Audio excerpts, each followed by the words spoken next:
नमस्कार। कार्यक्रम श्रोतासँग सांसदबाट ठाकुर बेलबासेको। कार्यक्रम श्रोतासँग सांसदमा हामीले मुलुकको पछिल्लो राजनीतिमाथि केन्द्रित रहँदै छलफल गर्ने गर्छौं। यो कार्यक्रम तपाईले इमेज एफएम 97.9 र इमेज न्यूज एफएम 103.6 बाट सुन्न सक्नुहुन्छ। हामी व्यवस्थापिका संसदका एकजना सांसदलाई यो मञ्चमा ल्याएर छलफल गर्ने गर्छौं। मुलुकका राजनीतिक दल र नेताहरू जिम्मेवार भइदैनन् भने नागरिकले दुःख पाउँछन्, नागरिकले शास्ति बेहोर्नुपर्छ र मुलुकले उन्नति गर्न सक्दैन। यस अर्थमा हाम्रा प्रत्येक एकजना सांसदहरू जिम्मेवार हुनुपर्छ भन्ने हेतु हामी उहाँहरूसँग मुलुकको भविष्यमाथि केन्द्रित रहेर छलफल गर्ने गरेका छौं। आज हामीले कुनै एकजना सांसदलाई आमन्त्रण गरेनौं। मुलुकमा अझै पनि विधि छैन, कानून छैन। राजनीतिले कानूनमाथि आफ्नो बलमिचाइ प्रवृत्तिलाई बलजफ्ती ढंगबाट दोहोऱ्याइराखेको छ। हामी आज एउटा त्यस्तो दुर्दान्त घटना, पीडा जसले यो सिङ्गो मुलुकलाई कम्पन दिएको छ, तपाई हामी सबैको कथा हो, सबैको पीडा हो। त्यो पीडा, त्यो कथा हामी सबैले झेलिराखेका छौं, बेहोरिराखेका छौं। मुलुकमा गणतन्त्र आएको छ, गणतन्त्रले संविधान पनि जारी गरिसकेको छ संविधान सभाबाट। अब यसपछि मुलुकमा कानूनी राज्य स्थापना होला, कानून संगत ढंगबाट मुलुक चल्ला र अन्यायमा परेकाले न्याय पाउलान्, अपराध गर्नेहरूले कानूनी कटघरामा उभिएलान् भन्ने हाम्रो सपनामाथि कतै फेरि पनि तुषारापात हुने त होइन। नेपाली राजनीतिको प्रवृत्तिले यो मुलुकलाई न्यायसङ्गत ढंगबाट हिँडाउन सक्छ या सक्दैन होला। यति बेलाको गम्भीर चासो र चिन्ता रहनुपर्छ, हुनुपर्छ तपाई हाम्रा बीचमा। हामीले आज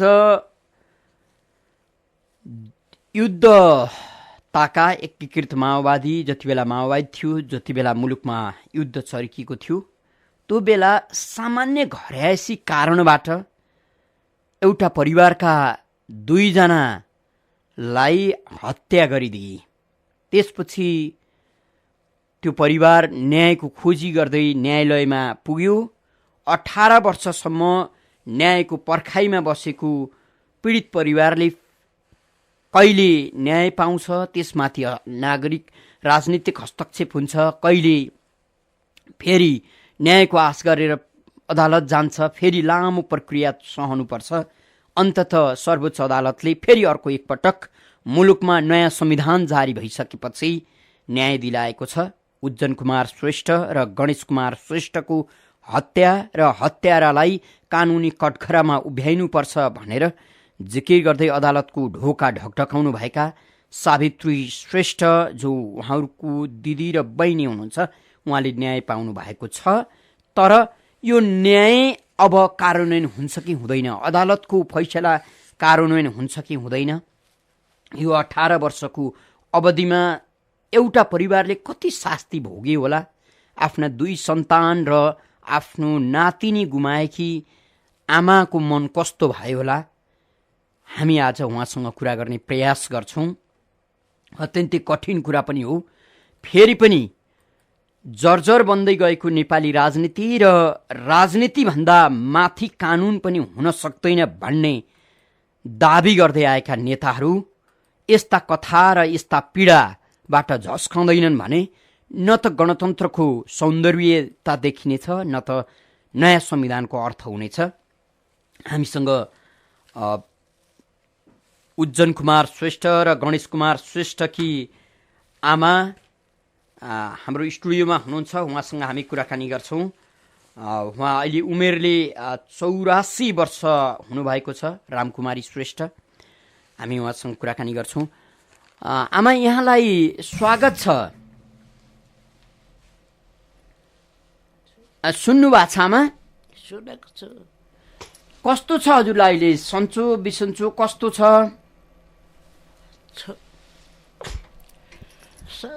अब छोरा मार्थ्यो, छोरा मारेपछि यस्तै रोगी भएर बसिरहेको छु पीडाले। बडो अहिले अलि गाह्रो रहेछ, भर्याङ उक्लिन पनि कस्तो गाह्रो भयो हजुरलाई? अनि गाह्रो भयो। अब त चिन्ता कति लिनु र, 18 वर्ष भइसकेको छ, छोरीले अब न्यायका लागि त्यति लामो सङ्घर्ष गर्नुभयो, लड्नुभयो, अब सर्वोच्च अदालतले न्याय दिएको छ, अलिकति सन्तोष मान्ने हो कि? अब सन्तोष त अब जुन अपराधीलाई जेल पठाउनु पर्यो नि त, अनि अलि तै पनि आफ्नो त्यस्तो छोराहरू मारे, न्याय पाए पनि त्यो पीड त हराउँदैन त नि। अब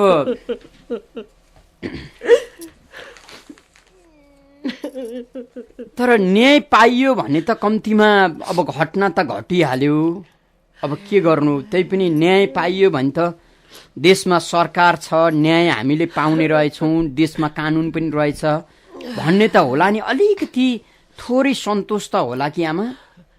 कानुन भयो त पहिले नै त्यसलाई जेल हालिसक्ने थियो नि, कानुनै रहन्छ। विश्वास छैन कानुनप्रति? हाम्रो नेपालमा कानुनै भएदेखि त्यस्तो अपराधलाई लुकाएर राख्नु खोज्छ, तर कानुन रहन्छ। यत्रो 18 वर्ष भइसक्यो हामी रुएर बसेको, छोरीले यति गरेर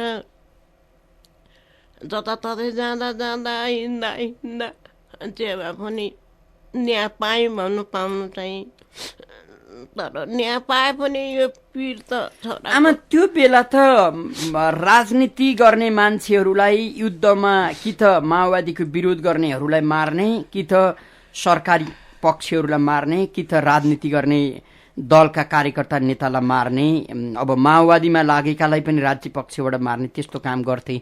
तपाईँका छोरा त राजनीति गर्नुहुन्थ्यो र? मेरो छोरा त हामी सबै परिवार आफ्नो खेती गरेर आफ्नो पसल गरेर खाने हो, हामी त्यस्तो राजनीतिमा हामी कुनै पनि गर्दैन। एउटा अब हामी नेवार जाति भयौँ, एउटा बाहुनी बिहा गरेको हुनाले मेरो छोराको हत्या गर्यो। छोराको हत्या गरेपछि माइला छोराले किटानी जाँदा मेरो छोरो पनि मार्थ्यो, अर्को छोरा पनि मार्थ्यो, छोरीको नातिनीको अगाडि नि। अब बाहुनी केटी तपाईँको छोराले बिहे गर्दा छोरा नै मार्नु पर्ने के त्यस्तो अपराध गरे होला र के भन्छ? त्यही सानो जातले ठुलो जात बाहुनी ल्यायो, हेपेर त्यस्तो गरी ल्यायो भनेर त्यही। तपाईँको छोरा उज्जन कुमारले पौडेल थर्की छोरी बिहा गरेपछि पौडेलका परिवारहरूले विरोध गरे, तपाईँहरूलाई अलिकति अप्ठ्यारो पार्न खोजे, त्यो बेला हो? अब त्यस्तै त होला नि, त्यसो गरेर अनि त्यही कारणले मेरो छोराको हत्या गर्यो। अब उज्जन कुमार श्रेष्ठलाई गोली हानेर मार्ने भनेर तपाईँले किटानी जारी दिनुभएका बालकृष्ण ढुङ्गेल त त्यो बेलामा पनि माओवादीको राजनीति गर्नुहुन्थ्यो नि, होइन? उहाँ त माओवादीको कार्यकर्ता, माओवादीको नेता। खै त्यो त थाहा थिएन। हामी त अब हामी सोझो मान्छे, आफ्नो खेतीपाती गरेर खाने, आफ्नो पसल गरेर खाने, हामीलाई त्यही केही पनि कुरो थाहा भएन। जिन्दगीमा कति दुःख गर्नुभयो आमा? जस्तो अब पसल गर्नुभयो, पसल गरेर अलिकति 2 पैसा कमाउनु भयो होला, खेतीपाती जोड्नुभयो, त्यही पनि अब तपाईँ आफै खेतीपाती गर्नुहुँदो रहेछ, काममा जानुहुँदो रहेछ। त्यो जिन्दगीको पहिलाको दुःख सम्झिनुहोस् न, कस्तो थियो त्यो बेला? के गर्नुहुन्थ्यो त्यहाँसम्म आइपुग्नलाई? त्यति आयस्ता जोड्नका लागि तपाईँले कति दुःख गर्नुभयो? दुःख त गऱ्यो नि, किन गर, दुःख नगरी दुःख त गर्न परेको नि। अब केटाकेटी पाल्नु पर्यो, पढाउनु पर्यो, त्यसै हुँदैन। बालकृष्ण ढुङ्गेलको परिवार र हजुरहरूको परिवारसँगको सम्बन्ध पहिला कस्तो थियो? सम्बन्ध अब त्यो बालकृष्णले त्यस्तो गर्दा पनि उसको बाबुआमा त हामी कहाँ रुन्थ्यो, यस्तो गऱ्यो यो बदमासले हामीलाई त। मलाई त बहिनी भन्थ्यो, हाम्रो बुढोलाई चाहिँ ज्वाइँ भन्नुहुन्थ्यो उसको, उहाँको बुवाले, बालकृष्णको बुवाले। बालकृष्णको बुवाले। तपाईँले त पहिल्यैदेखि तपाईँको छोरा समानको बालकृष्ण त उमेरले पनि छोरा जस्तै नि, होइन? छोरा जस्तै त थियो नि। तपाईँहरूको घरमा आइजाइ हुन्थ्यो पहिला बालकृष्णको? अब त्यो अब सानोदेखिको काठमाडौँमा बस्यो, काठमाडौँमा पुलिस डायरी खायो, त्यति साह्रो त्यस्तै त हो नि, गाउँठाउँमा भएछन् कहिले काहीँ भेट हुन्छ। हाम्रो फेरि आफ्नो लगानी पसल खेतीपाती तपाईँहरू आफ्नै काममा मात्रै व्यस्त हुनुहुन्थ्यो। आफ्नो काममा मात्रै व्यस्त। तर अब चिन्न त यहाँले पहिल्यैदेखि बालकृष्णलाई चिन्नुभयो नि होइन, फल्नाको छोरो भन्ने त उहाँहरूको अब एक खालको नाता जस्तै तपाईँलाई हाम्रो वल्लो घर पल्लो घर जस्तो सँगसँगैको तपाईँको छोरा समानको छोरा जस्तै लाग्ने मान्छेले 2 जना छोरा सिद्धाइदियो।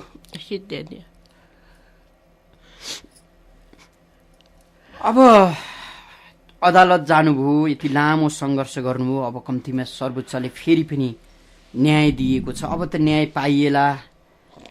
तपाईँको एउटा चाहना चाहिँ मेरो छोरालाई हत्या गर्ने र त्यही कारणले नातिनी पनि गुमाउनु पर्यो, कम्तीमा अपराधी जेल जाउन् भन्ने त हो नि होइन? त्यही हो। यत्रो वर्ष भइसक्यो मेरो छोरीले पनि दुःख गरेर हिँडेको गरे। मैले नानी नजा, 2 छोरा मारे, नातिनी पनि नजा भनेर। अनि भन्दा पनि छोरीले जे गर्दा म लड्छु भनेर लड्यो। जहाँ पनि पुग्यो, जसको टाउका पनि डक्टरको पनि आइ पनि पुग्यो, छोरी पनि। तर नेताहरूले सुनेनन्, हाम्रो काम गरेनन्। बालकृष्णलाई जोगाउने मात्रै काम गरे। तपाईँहरू ओखलढुङ्गा चाहिँ कहाँबाट पुग्नु भएको थियो? पहिल्यैदेखि त्यही हो कि कतै काठमाडौँ, भक्तपुर, ललितपुरबाट त्यहाँ जानुभयो कि? होइन, पहिले नै हाम्रो उहिने हो। तपाईँहरूको पुर्ख्यौली थाहा थलो ओखलढुङ्गा? पुर्खौली त 2 रामेछाप हो। अनि रामेछाप पनि थियो, उता 2 नम्बर पनि 3 नम्बर पनि छ। रामेछापबाट उता जानु हो व्यापारको सिलसिलामा। अब छोरी सावित्री श्रेष्ठले यो लामो लडाइँ लडिरहँदा अब अघि पनि भन्नु अर्को डर पनि भयो होला, छोरीलाई पनि मार्देलान् भन्ने। त्यही डरले नगर नानी, नजा, रुँदै भने नजा, तँलाई नि माऱ्यो भने हामी कसरी भन्नु भनेर रुँदै भन्दाखेरि छोरीले मानेन। मान्नु भएन उहाँले? म जे हुन्छ हुन्छ, म चाहिँ अब मेरो दाजुभाइको मा हिँड्छु भनेर हिँड्यो। नपुगेको ठाउँ पनि कहीँ छैन। छोरी त्यसरी हिँडिरहँदा तपाईँहरूलाई घरमा आएर धम्की दिने त्यस्तो केही कसैले गरे कि गरेनन्? धम्की त के नदिनु नि, दिन्छन्। के भन्ने धम्की दिँदा? कस्तो गर्ने? अब त्यो त हो नि, अब मार्छु भन्ने त्यस्तो त हो नि। अब 18 वर्षदेखि आँखामा आँसु थामिएन? थामिएन।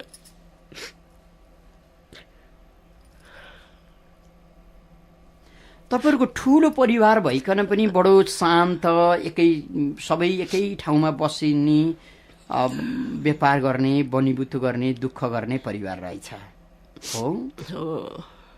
तपाईँको कतिजना थिए छोरा? कतिजना हो छोरा चाहिँ? छोरा 7वटा, छोरी 4वटा। त्यो सबै सिङ्गो परिवार एउटै घरमा? बुहारी सबै एउटै परिवार, एउटै घरमा।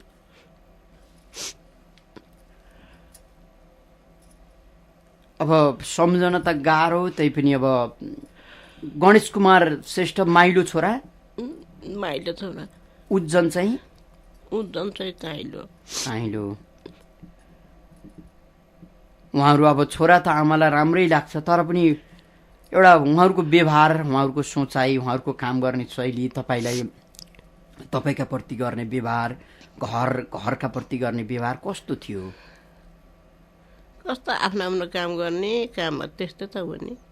कोही पढ्ने, कोही कमाइ गर्ने, खेती भएको मान्छे, पसल भएको मान्छे, कोही पसल गर्ने, कोही खेती गर्ने, त्यस्तो।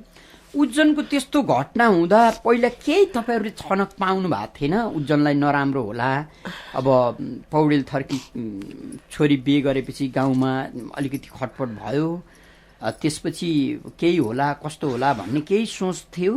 केही पनि सोच थिएन। अब तपाईँहरूको जस्तो अब यति बेला माओवादीले यो राजनीतिक मुद्दा हो भनेका छन्, त्यो बेला माओवादीले तपाईँको छोरा मारिदेलान् होइन भन्ने अथवा भन्ने तपाईँलाई लागेको थियो कि थिएन? अब हाम्रो के विराम थियो र मार्छ भन्ने? केही त थिएन। अब त्यस्तो त अब के मन परेकोले अब जसले जुन जातले पनि त बिहा गर्थ्यो, अब त्यो मारिहाल्न भने हामीलाई केही नै शङ्का थिएन। त्यही सामान्य झगडा भयो पौडेल परिवारसँग, अब यो यस्तै हो, छोराले मन परायो, केटीले मन पराई बिहे गरे भन्ने लाग्यो। अब यस्तो होला भन्ने त कल्पनाभन्दा बाहिरको कुरा भयो। यो पुरा हामीले केही नै। अब माओवादीले त्यसरी उज्जवललाई हत्या गर्नुभन्दा अगाडि तपाईँहरूलाई केही त्यस्तो सङ्केतहरू दिए कि दिएनन्? केही पनि दिएन, थाहा भएन हामीलाई। ए भनेपछि मारेपछि थाहा भयो कि बालकृष्णले मार्यो भन्ने? मारेपछि तिनी भरियार 2 जना गएको थियो, भरियारले भनेको त थाहा पाएको। नै भने भरिया थिएनन् भने कसले मार्यो त्यो पनि थाहा हुन्थेन? थाहा हुने थिएन। भरियाले चाहिँ प्रत्यक्ष देखे बालकृष्ण ढुङ्गेलले मारेको हो भनेर भने त हजुरहरूलाई आएर? हामी एउटा अघि थियौँ, एउटा पछि थियौँ। अनि बालकृष्णले गोली हान्यो, उसले अर्को के पुष्करले लाइट देखायो। पुष्कर भन्ने पनि त्यही गाउँकै मान्छे? त्यही गाउँकै हो। उज्जन र बालकृष्ण पुष्कर एकअर्का बिचमा राम्रै चिन्जानी भएका? राम्रै चिन्न जाने, अब एउटै गाउँको। आदरणीय श्रोता, तपाईँ यति बेला इमेज एफएम 97.9 र इमेज न्युज एफएम 103.6 सुनिरहनु भएको छ। सबै कुरालाई राजनीतिकरण गर्ने र अपराधलाई ढाकछोप गर्ने हो भने कुन बेला तपाईँ हाम्रो घरमा पनि यस्तै विपत्ति आइलाग्छ पत्तो हुँदैन। यस अर्थले राजनीतिबाट अपराधलाई जोगाउने जुन प्रयत्न र प्रयास भइराखेको छ यो गलत हो। हामीले रामकुमारी श्रेष्ठका कुरा यति सुनिसकेपछि उज्जन कुमार श्रेष्ठ र गणेश कुमार श्रेष्ठको हत्या युद्धसँग जोडिएको हत्या पक्कै पनि होइन। न त उहाँको परिवारलाई उज्जन कुमारको हत्या गर्ने माओवादीको कुनै पूर्व सङ्केत आएको थियो, न कारवाही गर्ने कुनै सङ्केत आएको थियो। छोराले बाहुनको छोरी बिहा गरे, त्यो नै छोराको हत्याको कारण बन्यो र माइलो छोरा आफ्नो भाइको हत्यारालाई कारवाही गरिपाऊँ भनेर अदालतसम्म पुग्नुभयो। त्यही अदालत पुग्नु नै उहाँको ठुलो दोष देखियो र उहाँको पनि हत्या गरियो। माइलो छोराको हत्या हुँदा छोराको छोरीका अगाडि 13 वर्षे छोरीका अगाडि हत्या गरियो। छोरीले त्यो सहन नसकेर छोरीले पनि आत्महत्या गरिन्। मान्छेसँग पशुत्व कसरी चढ्छ र मान्छेमा राक्षसीपन कसरी चढ्छ, यस्ता एकात राक्षसहरूले मुलुकलाई कस्तो बनाउँछन् यो कल्पना गरिसाध्यको विषय होइन। तपाईँ हामी पनि कल्पना गर्न सक्छौँ र कल्पना गर्दा हामी थर्र काप्न पनि थाल्छौँ कि 13 वर्षको सानो नानीका अगाडि बाउलाई मार्नुपर्ने त्यस्तो अपराध ती छोरीले के गरेकी थिइन् भगवान? हामीले पनि प्रश्न गर्न सक्छौँ। तर फेरि पनि मुलुकमा न्याय हराएपछि, मुलुकमा विवेक हराएपछि केही एकात सनकीहरूले जे मन लाग्यो त्यही गर्न थालेपछि देश जस्तो नरहने रहेछ। अहिले रामकुमारी श्रेष्ठका आँखाबाट बगेका आँसु यी पानी होइनन्, यी आमाको कोख रोएको हो। यस अर्थले यो मुलुकमा अन्याय कति सहने हामीले? नयाँ संविधान आएको छ, गणतन्त्र पनि आएको छ, फेरि पनि सर्वोच्चले अन्तिम फैसला गर्दै अब अपराधीलाई कठघरामा उभ्याउनुपर्छ, जेल हाल्नुपर्छ, जेल हाल भन्ने निर्देशन दिँदा केही नेताहरू कुर्लिन्छन्, हामी सर्वोच्चको न्याय आदेश मान्दैनौँ भन्छन्। यसले यो मुलुकमा न्यायालय छ र न्यायालयको निर्देशन मानिन्छ भनेर तपाईँ हामीलाई पत्याउन दिँदैन। त्यसो त द्वन्द्वकालमा माओवादीका नाममा केही त्यस्ता कार्यकर्ता पनि थिचोमिचोमा परेका छन् जसलाई राजनीतिसँग सरोकार थिएन। कसैले भनिदियो शङ्काको भरमा राज्य पक्षले उस्तै अन्याय गरेको छ, ती पनि खोजिनुपर्छ। श्रेष्ठ परिवारले त्यस्ता व्यक्तिलाई न्याय दिलाउनुपर्छ, न्याय दिलाउनु हुन्न कहिले पनि भनेको छैन। सावित्री श्रेष्ठ अन्यायमा परेका जो कोहीले न्याय पाउनुपर्छ भन्दै 18 वर्षसम्म न्यायको लडाईँ लड्नुभयो। अहिले हामीले उहाँको आमासँग कुराकानी गरिराखेका छौँ। 84 वर्षको आमा हुनुहुन्छ रामकुमारी श्रेष्ठ। बडो कठिन ढङ्गबाट हामीले यो स्टुडियोसम्म ल्याएका छौँ। यी आँसुले यो मुलुकका प्रधानमन्त्री, यो मुलुकको सरकारको प्रमुख घटकका अध्यक्ष पुष्पकमल दाहाल र सत्ता बाहिर रहेका काङ्ग्रेसी जनको मन मुटु पोल्छ भने पक्कै पनि न्यायालयले गरिदिएको फैसला कार्यान्वयन होला, हामी यो कामना गर्छौँ। आमा, अब धेरै आँसु कति बगाउनु, हामी तपाईँको कुरा सुन्न खोजिराखेका छौँ। अब तपाईँको त्यो पीडा फेरि पनि आँसुमा परिणत हुन्छ। अहिले अब तपाईँको अवस्था यस्तो छ, बा कस्तो हुनुहुन्छ, बालाई कस्तो छ? तपाईँहरू अब दुवैजना बुढाबुढी भइसक्नुभयो। तपाईँको उमेर 84 वर्ष, बाको उमेर 86 वर्ष छ। यो जीवनको उत्तरार्धमा आफ्ना दुई छोरा कसैले बडो निर्ममतापूर्वक हत्या गरेको देख्नु साँच्चै पीडाको कुरा हो। योभन्दा ठुलो पीडा त अर्को कसले भोग्न सक्छ र त्यो पीडा भोगेर तपाईँको छाती चट्टान जस्तो हुनुपर्थ्यो, तर फेरि पनि आमाको मन छाती चट्टान बन्न कहिले पनि सक्दो रहेनछ।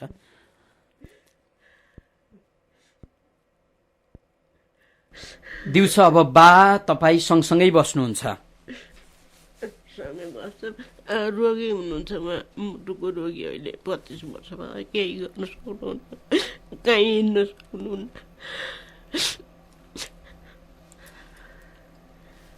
बुकेशजी, आमाको माइक अन गरिदिनुहोस् है, अघिदेखि रोइरहनु भएको छ। यो आँसु हामीलाई पनि हेर्नु मन छैन, तर एउटी आमा, उहाँको मन पनि थामिन्थ्यो होला। जति बेला उहाँका छोराहरू कि त राजनीतिक रूपमा माओवादीसँग पैँठेजोरी खेल्दै आफ्नो दुनु सुझ्याउन खोज्थे होला, कि त माओवादीमै होमिएर सरकारसँग पैँठेजोरी खेल्दै हिँडेका भएर मारिएका भए आमाको मन यति धेरै रुन्थेन होला। बनीबुतो गरेर गाउँमा खाँदै गरेको एउटा श्रेष्ठ परिवार, छोराले 52 केटीसँग प्रेम गर्यो, बिहे गर्यो, त्यही नै अपराध भएका कारण आफ्ना दुईवटा सन्तान मारिनु यो असामान्य र भयावह घटना उहाँले सहनु भएको छ। आमा, अब तपाईँलाई चाहिँ अब चाहिँ न्याय पाइन्छ भन्ने विश्वास छ कि छैन? पाइन्छ कि भन्ने विश्वास चाहिँ छ, तर अब नेताहरूले, फेरि माओवादीका नेताहरूले हामीले सर्वोच्चको आदेश मान्दैनौँ भनेर भन्न थालिसके रे। के गर्ला नि, अब नमानेर अब अदालतको फैसला भन्दा तिनीहरू नेता ठुलो हो त भन्नु त, नेता ठुलो हो त उहाँहरूको भन्दा। कानुन भन्दा त नेता कहिले पनि ठुलो हुँदैन नि। अनि अब तिनीहरूले जे भने पनि उहाँहरूले त अब जन्म कैदको फैसला गरिसक्नु भयो, उहाँहरूभन्दा नेताहरू ठुलो हो ठुलो भनौँ। आदरणीय श्रोता, अर्को एउटा महत्त्वपूर्ण पक्ष पनि के छ भने उहाँहरूले मेरो छोराको ज्यान लिने, मेरो दाईको ज्यान लिने को पनि हामी ज्यान लिन्छौँ कहिले पनि भन्नु भएन। मूर्खाइ गर्ने हो भने हत्याको बदला हत्या अर्को पक्षले पनि गर्न सक्छ, तर त्यो मूर्खाइ उहाँहरूसँग छैन। र उहाँहरू भन्नुहुन्छ हामीले मेरो छोरा, मेरो दाई, मेरो भाइको हत्याराको ज्यानै लिनुपर्छ कहिले पनि भनेका छैनौँ। यो मुलुकमा कानुन छ भने कानुनी मुताबिक उसले कारवाही भोग्नै पर्छ।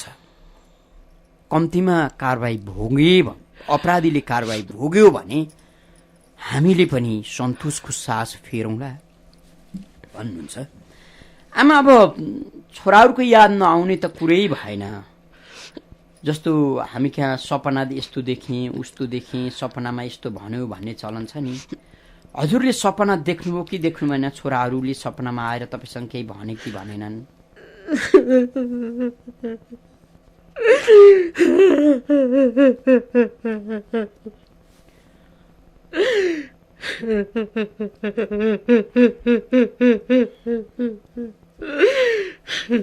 हामी उज्जवल कुमार श्रेष्ठ र गणेश कुमार श्रेष्ठको आमासँग कुरा गर्न प्रयास गरिराखेका छौँ। आज 18 वर्ष बितेको छ छोराहरूलाई हत्या गरिएको, छोराहरूलाई अत्यन्तै क्रूरतापूर्वक मारिदिएको। तर 18 वर्षसम्म पनि आँखामा आँसु रसाउन छोडेन र आँखा सुकेनन्, मन पनि सुकेन। मनमा त्यो आँसुको भेल झनपछि झन उर्लिएको छ। 84 वर्षको उमेरमा रामकुमारी श्रेष्ठ अहिले छोरा सम्झेर रुनु परिराखेको छ। आफ्नो जीवनसाथी 86 वर्षको हुनुहुन्छ। उहाँको अवस्था पनि योभन्दा भिन्न छैन। यस्तै अवस्थामा उहाँहरूको दैनिकी बितेको छ। दुई बुढाबुढी बसेर आँसु चुहाउने र रुने, चिच्याउने, पीडा उकल्ने बाहेक अब उपाय उहाँसँग छैन। नागरिकको यस्तो अवस्था हुन्जेल पनि फेरि पनि राजनीतिको मन मुटु नहुँदो रहेछ। राजनीति गर्नेहरूसँग आँखा पनि नहुँदा रहेछन्, पीडा बोध पनि गर्न नसक्दा रहेछन्। यो बडो दुर्भाग्यको कुरा हो। आमा अब छोडिदिनुहोस्, अब रोगी पनि हुनुहुन्छ।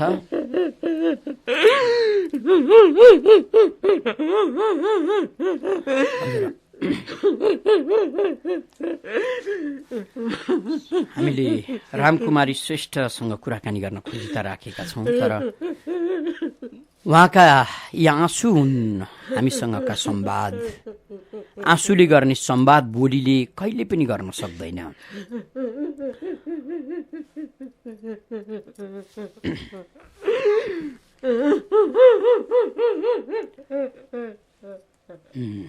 हामी बाँकी समय हाम्रा श्रोतासँग कुरा गर्छौँ। आमालाई त्यही कुर्सीमा राख्नुहोस्।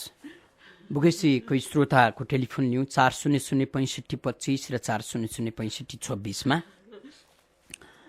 श्रोता मित्रको फोन लिन्छौँ हामी। तपाईँलाई के लाग्छ, यो मुलुकमा कानुन छ छैन, यो मुलुकमा न्याय पाइन्छ पाइँदैन? तपाईँ पहिला पीडित बनेर हेर्नुहोस्, राजनीतिक पूर्वाग्रही नबनिदिनुहोस्। यो श्रेष्ठ परिवार कति निश्चल छ, कति राजनीतिक रूपमा पनि कमजोर छ भन्ने कुरा त आमाको आँसु र आमाका बोलीले तपाईँ हामीलाई बुझाइसकेको छ। छोराहरूको हत्या हुनु पूर्व न त छोराहरू राजनीतिमा थिए, न त माओवादीले छोराहरूको हत्याका लागि कुनै सूचना दिएको थियो, कारबाहीका लागि कुनै सूचना दिएको थियो। पौडेल परिवारसँगको साइनो गाँसिनु, छोराले विवाह गर्नु, त्यो नै ठुलो अपराध थियो उहाँहरूका लागि। तर फेरि पनि छोरालाई हत्या गरिहाल्लान् भन्ने कहीँ कतै छनकै थिएन। आँगन जोडिएको छिमेकीले हानिदियो छोरालाई। उसको जसले छोरा मारिदियो उसको उमेर र मर्ने छोराहरूको उमेर उस्तै छ। छिमेकीले आफ्नै छोरा मारिदिएपछि कुन चाहिँ आमाको मन थामिन्छ र जीवनभरका लागि आँसुको समुद्र मनमा उर्लिन्छ। त्यही समुद्रले अहिले उज्जवल कुमार र गणेश कुमार श्रेष्ठको आमालाई पुरै डुबाइदिएको छ। कोही श्रोता हुनुहुन्छ, को बोल्दै हुनुहुन्छ? हजुर नमस्कार, म पोखरादेखि शारदागिरी, शारदागिरीजी भन्नुहोस् त। हजुर, कानुनको राज्य छ भने न्याय पाउनु पर्छ। यदि कानुन चाहिँ सोझा साझालाई मात्रै हो कि ठुला ठालाहरूलाई कानुन छुट्छ भन्ने कुरा चाहिँ यो घटनाले देखाउँछ।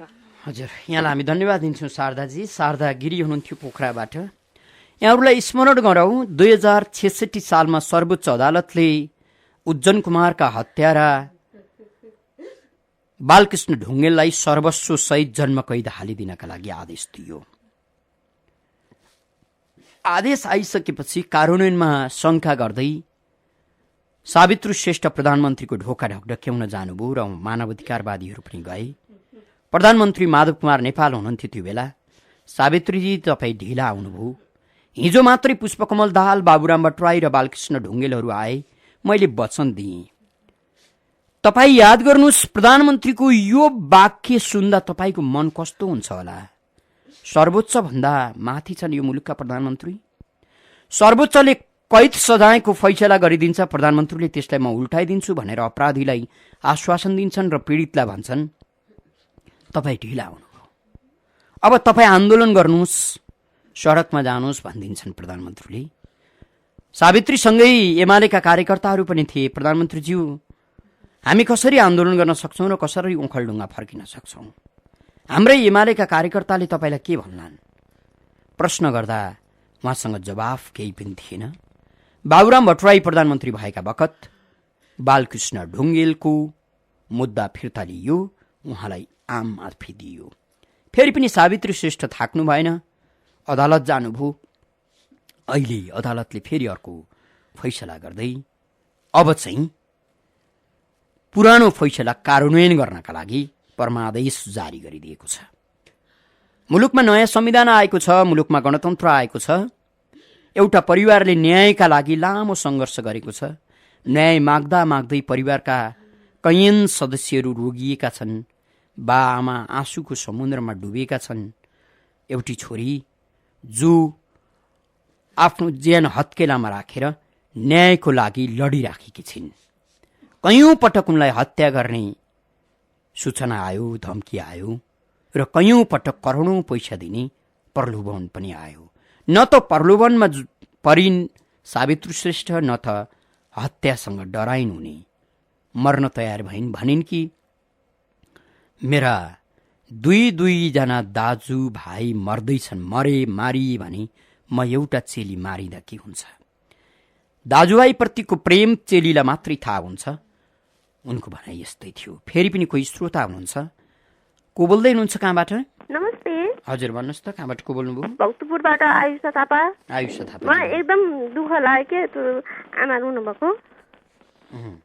अहिलेसम्म खै के अरे दुःखको मान्छेले अहिलेसम्म के अरे न्याय पाएको छैन। यो देशको के नेताहरूले केही गर्न सक्दैनन् के बिचरा। आफ्नो स्वार्थ पुराको लागि मात्रै गर्छन्। खै त बुढी आमाले अहिलेसम्म न्याय किन दिएको त? हजुर, यहाँलाई हामी धन्यवाद दिन्छौँ आयुषाजी। फेरि पनि टेलिफोन सम्पर्कमा अर्का कोही श्रोता हुनुहुन्छ। को बोल्दै हुनुहुन्छ? हेलो, भन्नुहोस् त। नमस्कार बेलबासीजी। कहाँबाट को बोल्नु? म विराटनगर 5 बाट राजन भट्टराई। भन्नुहोस् राजनजी।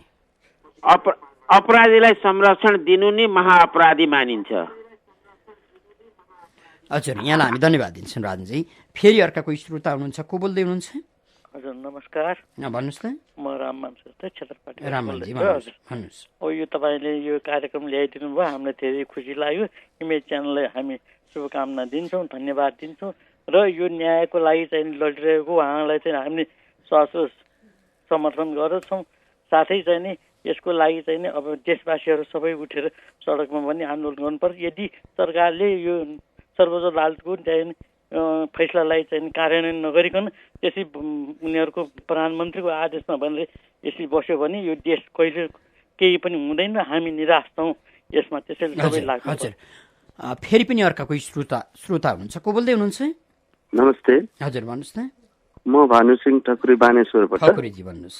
हजुर, यो चाहिँ के भने जस्तो यो मिडियाहरू जस्तो इन्डियातिरको मिडिया जस्तै अलि तपाईँले जुन गर्नुभयो एकदम राम्रो। अरू मिडियाहरूले पनि योलाई चाहिँ अलि झकझकाएर यसलाई चाहिँ जसरी पनि अलि अगाडि बढाउनु पर्छ भन्ने मेरो मान्नु। हजुर, फेरि अर्का कोही श्रोता हुनुहुन्छ, उहाँलाई स्वागत गरौँ। को बोल्दै हुनुहुन्छ? हेलो, म सुकेधाराबाट सरोज। सरोजजी भन्नुहोस् न। यो जुन अदालतको निर्णयलाई बाधा बनाउने जस्तो भन्नुभयो, माधव कुमार नेपालले प्रधानमन्त्री हुँदाखेरि म वचन दिएँ भन्नुभयो। यो वचन दिनेलाई पनि कारवाहीमा ल्याउन सकिँदैन र अरू बेला त अलिकति गर्नेलाई पनि सुराकी गर्नेलाई पनि के गर्नेलाई अडचन लाग्यो भने त्यसलाई कानुनको दायरामा ल्याउन सकिन्छ नि, होइन र? हजुर, पक्कै पनि। सरोजजीलाई धन्यवाद दिन्छौँ। यदि यो मुद्दा राजनीतिक मुद्दै हो भने पनि अदालतसम्म पुगेर अदालतले फैसला गरिदिएपछि अपराधीले कानुनी कटघरामा उभिनै पर्छ, तर राजनैतिक रूपमा अर्को सिराबाट बहस हुन सक्छ। यो भिन्न कुरा हो। सिङ्गो समाज छ र श्रेष्ठ परिवारको अनुहार पनि सँगै छ।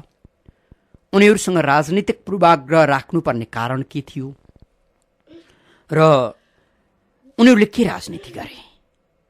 सँगै आगन जोडिएको मान्छेले किन हत्या गर्यो? माओवादी जनयुद्ध ताका एउटा रणनीति माओवादीसँग थियो, सँगैको गाउँको मान्छेले सँगैको गाउँका मान्छेलाई नमार्ने, मार्नु पर्यो भने पनि अन्यत्रका लडाकुहरू ल्याएर त्यहाँ कारबाही गर्ने गरिन्थ्यो। तर बालकृष्णका हकमा आगन जोडिएको बालकृष्ण जो जन्मिएर हुर्किँदा रामकुमारी श्रेष्ठको आँगन र उनको काख पनि समाएको छ र त्यही मान्छेले उनको काख रित्याउने प्रयास किन गर्यो? यो भन्दा अपराधी कर्म अर्को के हुन्छ? एउटै धाराको पानी खाने, एउटै आँगनमा खेले हुर्किएको साथीलाई, छिमेकीलाई मार्न सक्ने जस्तो अपराध अर्को के हुन सक्छ?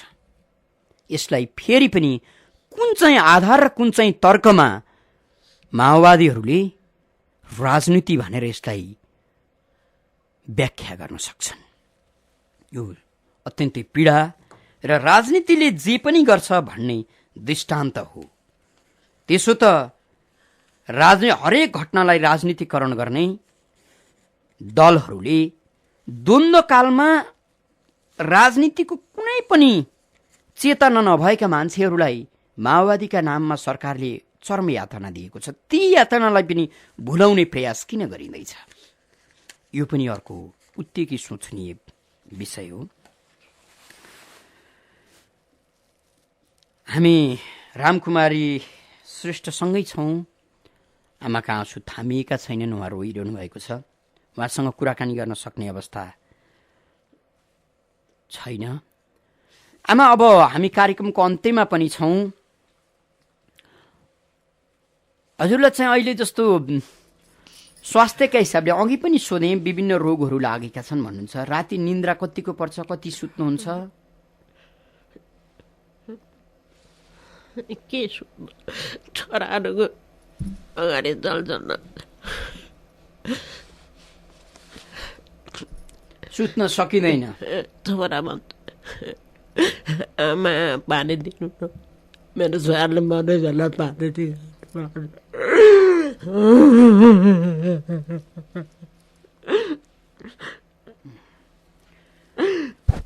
मैले रुँदै भने बाबु त कहाँ बस्छ? सपनामा छोराहरूले पानी माग्छन्। अनि कहाँ बस्छ छोरा? बाबु बाला पनि लैज, मलाई पनि लैज। म त बोले हाम्रो पनि पानी दियो खोल्गा।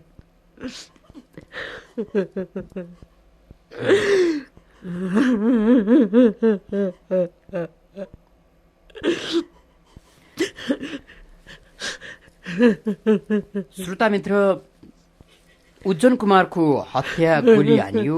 गोली हानेर भाग्दै गरेका उज्जन कुमारलाई फेरि पनि गोली हानियो। त्यसपछि समाएर ढुङमा लगेर हत्या गरियो। ठुलो चट्टानमाथि राखेर हत्या गरियो भनिएको छ। रगतको पोखरा जमाएको छ। घरमा कोही पनि थिएन, बुढो हिँड्नु नसक्ने। त्यति बेला घरमा हजुर र बुवा मात्रै हुनुहुन्थ्यो? हामी मात्र थियौँ। अनि उज्जन चाहिँ बाहिर जान हिँड्नु भएको? धान रोप्नुलाई चिउराहरू लिनु गएको थियो बिहामा, 2टा भरिया लिएर। कोही पनि थिएन घरमा। कति बेर पछि जानु, कति बेर पछि थाहा भयो आमा? घर नजिकै रहेछ नि त हत्या भएको, होइन? तल मेनको घर चाहिँ मेनको घरमा चाहिँ नजिकै, हाम्रो चाहिँ अलिकति मात्र थियो पसल घर चाहिँ। कुद्दै कुद्दै अर्थ केही पनि भेटेन। रगतको पोखरा, रगतको पोखरी थियो। त्यही बेहोस भयो, एउटा आइपुग्यो। त्यहाँबाट उसैले उठाएर बिलसम्म ल्याइदियो।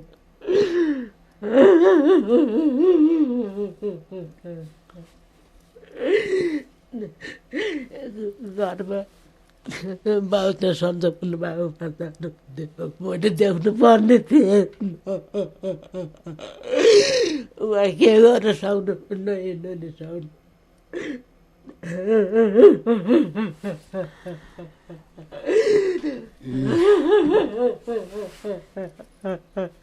उमेरले 84 वर्षको हुनुहुन्छ, जीवनको उत्तरार्धमा हुनुहुन्छ रामकुमारी श्रेष्ठ। श्रीमान 86 वर्षको हुनुहुन्छ र श्रीमानको अवस्था पनि यस्तै छ। न्यायका आँखा हुन्छन् र न्यायसँग पनि विवेक हुन्छ र न्यायालयसँग साँच्चीकैको न्याय हुन्छ भने यो आँसुले न्याय पाउनुपर्छ, यो पीडाले न्याय पाउनुपर्छ। यदि यो श्रेष्ठ परिवारको यो पीडालाई अन्याय राज्यले गर्यो र कानूनले न्याय दिन सकेन भने यो मुलुकका कुनै पनि नागरिक न्यायालयमा नगए हुनेछ। र तपाईँ हामी सबैले यो मुलुकमा अब न्यायालय छैन भनेर विश्लेषण गर्दै पीडा जस्तासुकै आए पनि, जस्तासुकै अन्याय भए पनि सहनुपर्छ भन्ने सोच र चिन्तन गर्न जरुरी छ। यसर्थले अन्यायमा परेका नागरिकलाई न्याय दिलाउन नसक्ने राजनीति र न्यायालय नागरिकका दृष्टिकोणमा कहिले पनि शुद्ध हुँदैनन् र राम्रा हुँदैनन्। हामीले रामकुमारी श्रेष्ठसँग बडो गाह्रो गरी कुराकानी गर्यौं। उहाँसँगको संवाद शब्दमा धेरै थोरै, आँसुले धेरै संवाद गरेका छौं।